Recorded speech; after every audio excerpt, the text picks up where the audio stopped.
What a mighty, what a mighty God we serve. What a mighty, what a mighty God we serve. The angels bow before Him, worship Him, adore Him. What a mighty God we serve. What a mighty, what a mighty God we serve. He is mighty. What a mighty God we serve. And the angels bow before Him, worship Him, adore Him. What a mighty God we serve. The mighty God. What a mighty God we serve. He is mighty. What a mighty God we serve. And the angels bow before Him, worship Him, adore Him. What a mighty God we serve. What a mighty, worship You, we serve. He's mighty.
What a mighty God we serve. And the angels bow before Him, worship Him, adore Him.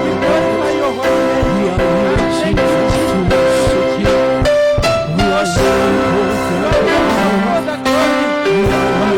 What a mighty, what a mighty God we serve. We say, what a mighty God we serve.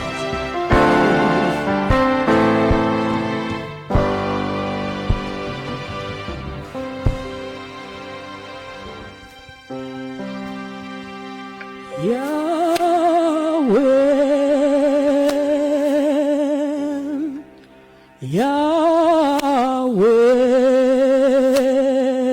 Yahweh, come and do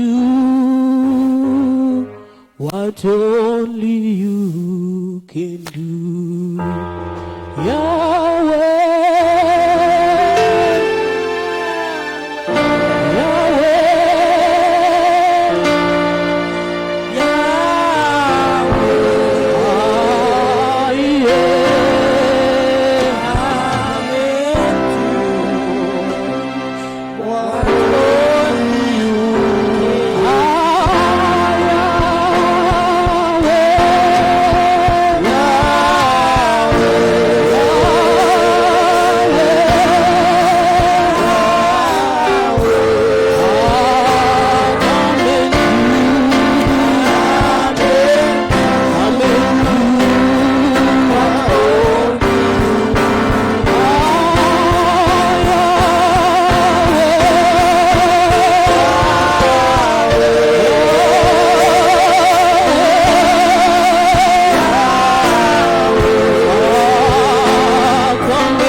To you, Jesus, we are praying. To you, Jesus, we are praying. Mighty God, this morning we are here to worship you, O Lord. We are here to worship and glorify your name, O Lord. This morning, O Lord, even the angels, they come and bow before you, Lord. They worship you, Jesus, because you are holy.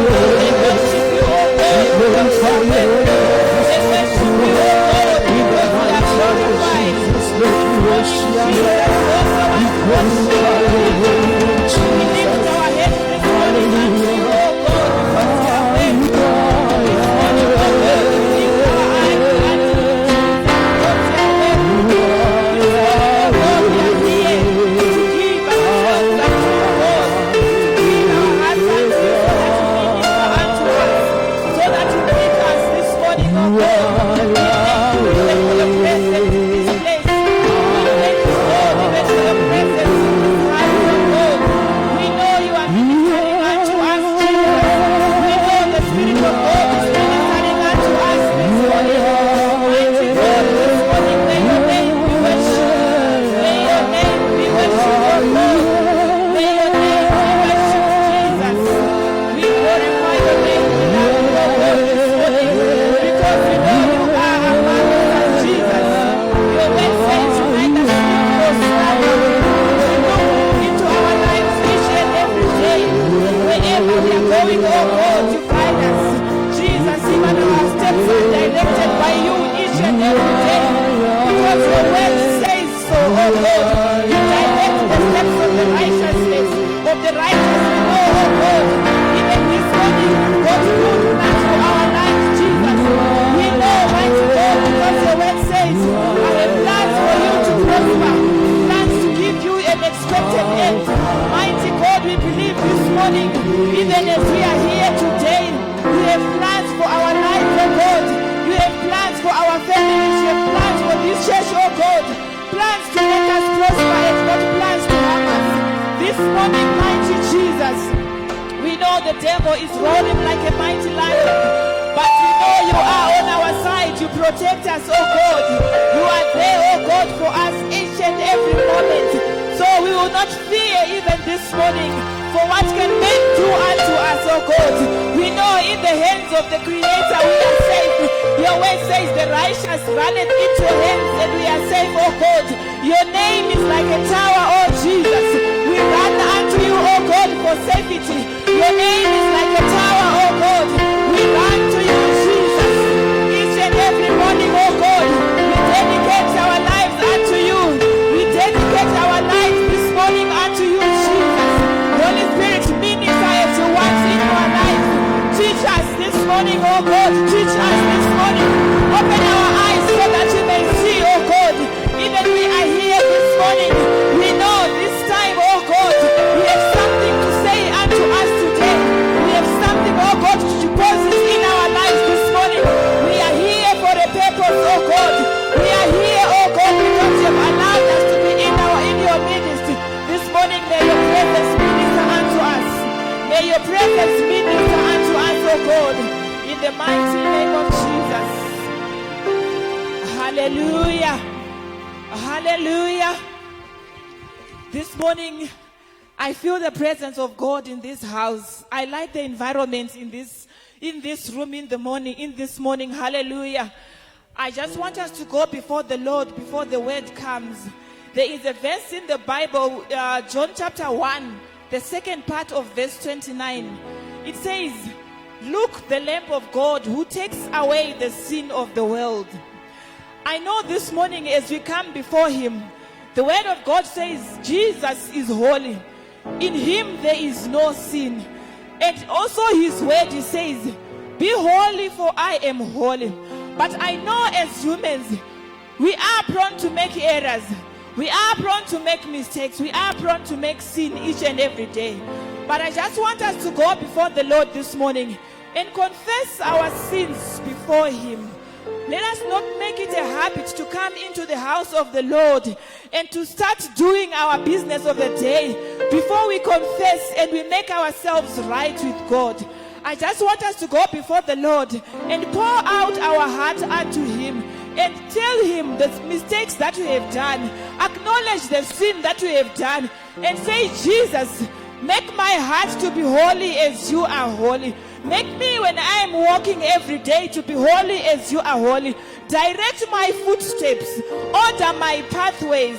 Ask the Lord, even the word of God says, renew your mind. We pray this morning that God renews even our thoughts. Sometimes we sin even through our thoughts. Before we even say anything to anyone, we can sin through the thoughts that we think. But let us go before the Lord. The word of God says, Jesus came for those who are sinners, not for those who are righteous. So this morning, let us go before the Lord. Paul says, I repent each and every day. I just think each and every day to say, if a person who was like Paul says, I repent each and every day, what more about me? Paul was a great man of God. What more about me? Let us go before the Lord and repent and pour out our heart unto God. Tell him, I want to be holy as you are holy.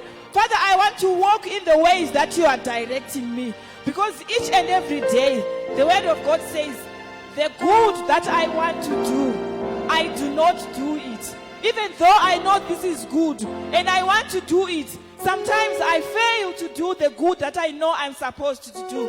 Let us go before the Lord and ask for the grace of God. Amen. Father, we thank you this morning, oh God. Your word says you are holy, oh God. You are holy, Jesus. Each and every day you are holy. Father, as we come before you this morning, we confess our sins before you.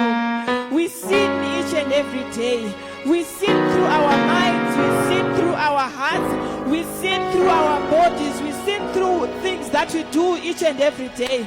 Sometimes we have gotten so used to be Christians and we forget that we have a mandate to be holy before you. Sometimes we have gotten so used to the word of God. Sometimes we have gotten so used to the preachings of the day. So much that we sin and we go about our daily activities. But I come before you this morning, oh God, and we pray that you cleanse our hearts. Cleanse our minds, oh God. With the blood of Jesus, cleanse us and make us to be white as snow. The word of God says, though your sins are as red as scarlet, I will make them as white. I will make you as white as snow. Father, we pray, oh God, sometimes even the way we think, sometimes even the places we go, we sin before you, oh God. Sometimes we have wronged our neighbor. Sometimes we have wronged our family members. And we have gone about and we have not asked for forgiveness. But this morning we come before you, oh God, and we ask for your forgiveness, Jesus. We ask, oh God, that you cleanse us. We ask that you teach us and you direct us, oh God, in the pathways that we must go. Father, we pray even this morning, oh God. Sometimes we have sinned, oh God, without knowing that we are sinning. But we come before you this morning. Your word says your grace is sufficient. Each and every day your mercies are new. Each and every day, oh God, I know, mighty God, you do not condemn us. Even though we sin, but you do not condemn us as we deserve. We pray that you forgive us, oh God. We pray that you find grace, oh God, that we find favor in your sight, Jesus. Teach us this morning, oh God, to keep our minds pure, oh God. Teach us to keep our hearts pure, oh God. I know the word of God in Psalms, it says, let the words of my mouth and the meditation of my heart be acceptable before you, God. I pray this morning that my thoughts each and every moment may be acceptable before you, oh God. Father, we pray even if when we interact with our people, oh God, when we interact with our family members, we pray, oh God, that you teach us the things that we must say, that you must teach us, oh God, what you must say and what we must not say. Sometimes we have hurt our neighbor through our speech. Sometimes we have hurt our neighbor through the things that we have done for them. But we pray this morning as we come before your presence, we pray for righteousness, oh God. We pray for purity this morning, mighty Jesus. We pray that we find grace before your eyes, so that when the word of God comes, When the word of God comes, oh God, it will find a place to stay in our hearts. We pray this morning, oh God, make us to be holy, make us to be pure, oh God. Make us to be pure, mighty Jesus. Each and every day, oh God, forgive our sins and direct our footsteps in the mighty name of Jesus. Hallelujah. Hallelujah. This morning, I just want to greet each and every one who is in this house. We have taken our time to come and hear the word of God. And also those ones who are joining us online, I just want to greet each and everyone this morning in the mighty name of Jesus. Hallelujah. Amen. We just also want to greet Pastor who is in our midst to deliver the message that God has given him this morning. Let us greet him in the mighty name of Jesus. Hallelujah. I will leave this time for him as he's coming to the podium to minister the word of God. Let us clap our hands as he is coming to minister to us. Hallelujah. We thank the Lord for the day today, and his mercies are new each and every day. We may be seated. I greet you all, and I love you all in the mighty name of our Lord Jesus Christ. Today we are doing discipleship, or being discipled, part 2. What is a disciple? What does it mean to be discipled? I think that was done last week by Professor Nyabadza. I'm not sure if I'll fully express myself without going back to some of the facts that he was presenting. I know some of the facts that he was putting across. Being a disciple is a part of being following someone with great power, to take into the power, to exercise the power, and to become like them. Discipleship, it's all about following the master upon which we draw our power from. This morning, I want us to read 3 verses. Luke chapter number 6, verse 40, and Luke chapter number 9, verse 23 and 24. And the media team assist me. The disciple is not above his master, but everyone that is perfect shall be as his master. Go to Luke chapter number 9, verse 23 and 24.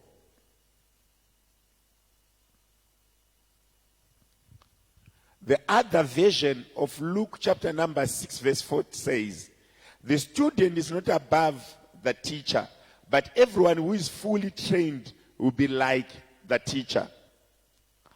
Students are not greater than their teacher, but the student who is fully trained will become like the master. Let's go to Luke 9:23.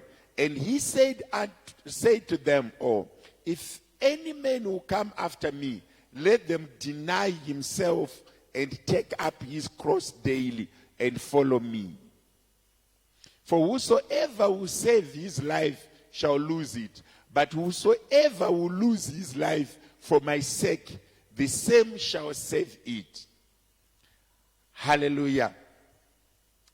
There's an element of training in discipleship. There's an element of self-denial in discipleship. And also strongly elements of tapping the power that you do not have.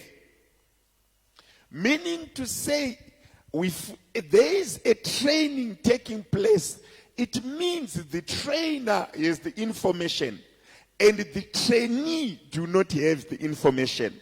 The trainer have capacity and the trainee do not have capacity.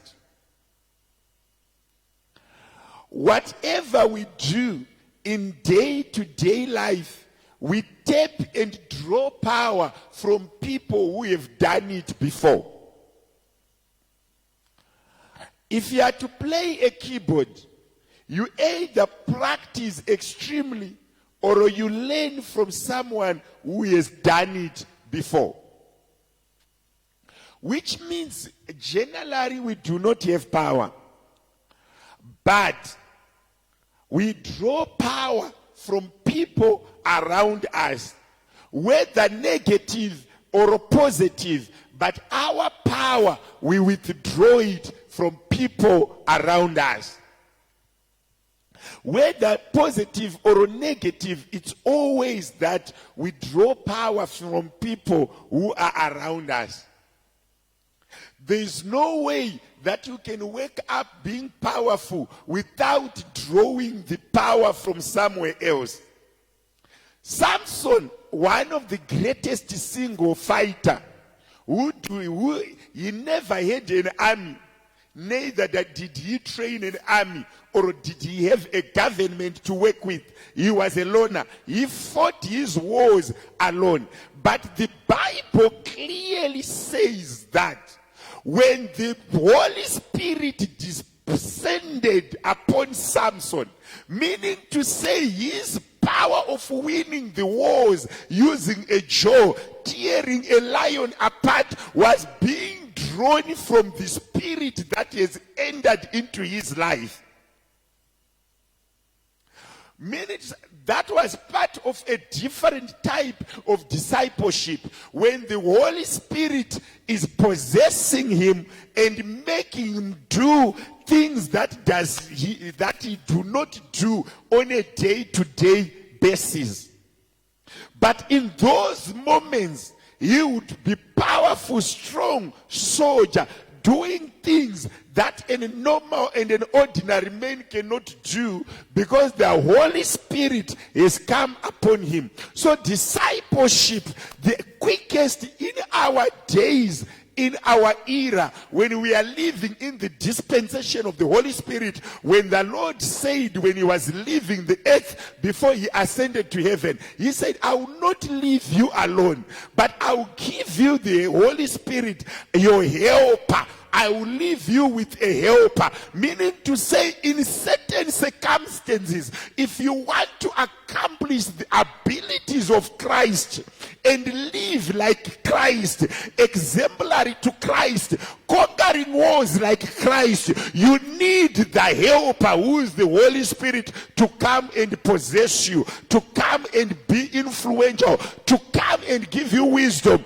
to come and give you extra energy, and you start doing things that you do not do every day. Why? The helper is at work. But in a day-to-day, even in families, we draw power from people that are around us. Politicians, school teachers, university lecturers, pastors, brothers, sisters, they train us in one way or the other. I've realized that in families there's patterns. If one becomes a teacher and that person is a firstborn, there's a tendency to drift towards that profession. If one becomes an accountant in a family and is doing well, there's a tendency of people trying to do what the brother or sister has done and it's working. They are drawing inspiration. They are drawing power. They are drawing the habit to work towards that goal from a friend or a sister or a family member or an elder. So discipleship, in as much as is normally associated with the word of God, but in our day-to-day lives, people aspire. They look and they draw power. Look how when a hairstyle or a haircut is done by a celebrity, a multitude of people associate with that hairstyle, not only for the sake of the hairstyle, they are trying to imitate a celebrity who has been accepted by society in a quest to be also associated with the celebrity, to receive the same acceptance that the celebrity is receiving. So discipleship is more to do with the drawing power. You need to draw power from somewhere. When a student is fully taught, they become like the teacher. Meaning to say, when you are learning from someone, you need to have two things. One, you need to have the desire to learn. 2, you need to forego certain habits, certain lifestyles that are associated with you and start to take from the master. Because Jesus clearly said, if you want to follow me, you need to deny yourself. At the same time, you are losing your life to gain the life of Christ. To the people who are not believers, they see like you are perishing, but you are actually saving your life by accepting Christ and refusing your own nature. There are so many human natures or human habits or human tendencies that when you want to be a disciple of Christ, they need to die away. In those habits, those tendencies dying away and coming out of you, that is the self-denial.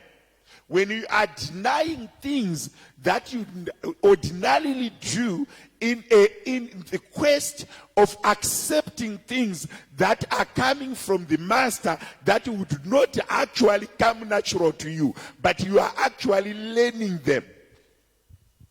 Learning process is painful. Anyone who wants to learn, they need to take the pain. Learning is not easy. I've seen people watching movies or a comedy. It's very easy to spend 4 hours, 3.5 hours following a movie. Deep into the night, you don't fall asleep, neither do you feel sleepy. But when it comes to learning, very few people survive to learn for long. To read 3 hours, to read 3.5 hours, to read for 4 hours. Many people struggle. Learning takes time, takes concentration, and it takes some pain. Learning is not easy. The span of human nature when it comes to learning, span of concentration, it's limited. But when it comes to entertainment, the span of concentration is a bit longer. Just check your life. If you take a novel, how far you go. If you look for a movie, how far you go. Just check when you are in a lecture. After an hour, you are dozing. You are sleeping. You lost concentration. You are on the phone. Learning drains. Many people are not good learners. For you to be a disciple, you must be a good learner. You must be someone who receives rebuking. You must be someone who is positive to criticism, who accepts criticism, to say this is wrong. You did not do it right. You need to do it this way. And accept that criticism and take it into you. Discipleship, it's all about drawing power. You are going to the master to draw power. You are going to the master to get some capacity that you do not have, but you are getting it from someone who does have it. When we pray in our day-to-day life, there's times when you say, by the blood of Jesus, I command you. In the name of Jesus, I command you. It means that your own name, your own capacity, and your own spiritual influence is limited. But the influence that is found in Christ is not limited. So you are not using your capacity. You are not using your power. You are using the power and the capacity of the master for you to cross over or for you to get what you want. Discipleship, it's mainly to do with withdrawing power from the source that have the power, from the master who have the power. Whenever you get into trouble, people always want to ask, who is your master? Where do you belong? One day, Paul and Silas, when they were in a prison, and they were busy being tormented. Paul said, I'm a Hebrew, groomed, I'm a Jew, groomed under a great teacher called Gamaliel. The moment he reported that he went through Gamaliel, the people that were imprisoning him, they knew Gamaliel and what was his influence. They secretly tried to release him. Why? He had mentioned the name of a known master. In our times, one of the strongest nations that is on the planet, it's America, United States of America. When an American citizen comes in any country and they try to abuse him or her, and he produces the green ID and say, I am an American, every nation start to shake and know that we need to treat this citizen, an American citizen, with decency. Otherwise we provoke the anger of American government and we are in problem. And wherever they go, they have privileges. Even when they apply for permits, sometimes they are even exempted for taxes. Why? The master is strong. So when you are a disciple of a strong master, the power that the master has is also privileged to you, as long as you are a fully trained disciple who is submissive to the master and recognized by the master. You will never be a disciple of a master who does not know you. The master must know you, acknowledge you, and recognize you, that you are a trainee and actually a disciple of the master. The moment you know, even a child, any child who is born in a royal family, they draw power from that family. And they are not treated as ordinary. Check children of the presidents, ministers, without achieving anything. They are already respected because of the master. Where do they belong? So belonging to Christ is an advantage. Being a disciple of Christ is an advantage. You draw power from the greater source above every source. A child of God, you must always know, being a Christian, it means you draw your power from Christ. You are connected to Christ. You are not an ordinary person as long as you are connected to Christ. As long as you belong to Christ, there is power on you. This morning, I want somebody to understand that the issue of discipleship is not only in words, but it comes with power. You draw power and you are powerful. In you, there is unlimited power. The moment you belong to Christ, you have unlimited power, unlimited capacity. You are not stoppable. Why? The master has the power. Your master is powerful as long as you are able to deny yourself, lose your life, and save it in Christ. Be in Christ, live in Christ, refer and be adhered to Christ in whatever you do, and you withdraw that power. The power is unlimited. The power it comes with benefits, with grace, with anointing, with the power to overcome every evil that may come along your way. Today we want to pray. As we close this service, we want to go before the Lord and say, God, I want to withdraw power from you. I want the power of Calvary to live in me. I want to withdraw power from you. I want to be like you. Every territory that I go to, every obstacle ahead of me, everything that has been spoken to me, I want to withdraw power from you. I want to be like you. I want to live as a true disciple. If you look at Peter, James, John, and all the disciples, immediately when Jesus left, they performed a miracle at the entrance of the temple, exactly like the master. What Jesus used to do to command the crippled and the blind to see. Peter and John and James, they did it. Why? They were the students who were fully taught. People were being healed because of Peter's handkerchief. People were being healed because of Peter's shadow. Why?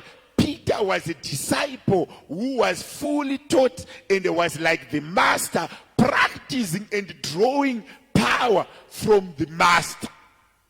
Let's go before the Lord and seek the grace to draw power from the Lord. Father, in the mighty name of Jesus, you went to the cross. You were nailed on the cross. You lost your life for us. You said unto us, whoever shall come unto you shall not perish but receive eternal life. You also said in your word, once we have faith, we'll move mountains. We'll speak a word that will move mountains into seas. Things that the world is not used to, will be able to do them because of the power in you. I pray in our generation. I pray in our days. I pray at this assembly. I pray in this nation that you equip us to draw your power, our power from you, to exercise the power that is found in your word, so that we are healed, so that we are healed, that our hearts that are broken, so that the heartbroken people may be healed, the bruised may find salvation, the captives will be released. In our time, I pray for spiritual dominance. I pray that the crippled may be healed, the sick will be healed. Father, in the mighty name of Jesus, you said you come to preach good news to the poor. I am praying to draw power from you, to preach the good news to the poor, that they may be restored and receive you, that they may have you and know that you are the Christ and the Savior. Through us, Father, I pray that you do great things. In Ephesians 3 verse 20, you said, you do great and exceedingly things that we have never imagined through the power that works in us. I pray that you inspire us to do great things. Use us in our generation to do great and mighty things, drawing power from you. Give us the grace to do things that we cannot do on our own. At one moment you fell upon Samson and you made him great through the power that you have put in him, using his hands and his body. Father, you killed thousands. You cheered a lion through the power that worked in Samson after you've fallen upon him through the power of the Holy Spirit. I pray in our time, in our generation, that you give us capacity to do great things, to do exceedingly above and beyond the imagination of our colleagues, through the power that works through us, that cometh from you. Father, we worship you this morning. We exalt your name. We glorify your name. In Jesus' name, Father, we pray. Amen. When we go home and continue to round up the week, always know there is power that we can withdraw from the Master. There is power in the Master. There is grace in the Master. In the mighty name of Jesus, let's raise our hands. Father, I thank you this morning for our listeners at home and people here present. Give us capacity to draw power from you, to deny ourselves for the sake of you, that we may save our lives in you. Father, bless us. Continue to give us the spirit to dominate, to rule, to guide, and to direct. As you have said in your word, that we are the light of the world. We are the salt of the world. We give substance to the world and to people around us. Help us to be useful in the society that we live, to give life, to give direction, to direct and to guide according to your word. In Jesus' name, Father, we pray. Amen. We are all go and be blessed. Continue to be a blessing to yourself, to your family, and to people around you. God bless you. See you next week, same time, same place. In Jesus' name, amen. Come on, everybody, get your feet happy. Let's go. Come on.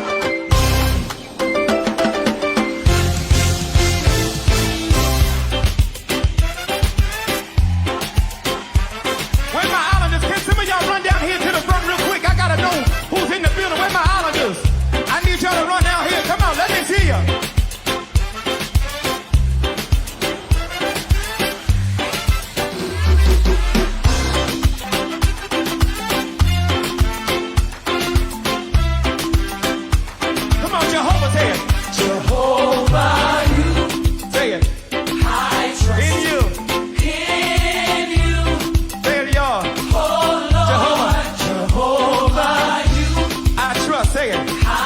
Show me how to do it, y'all.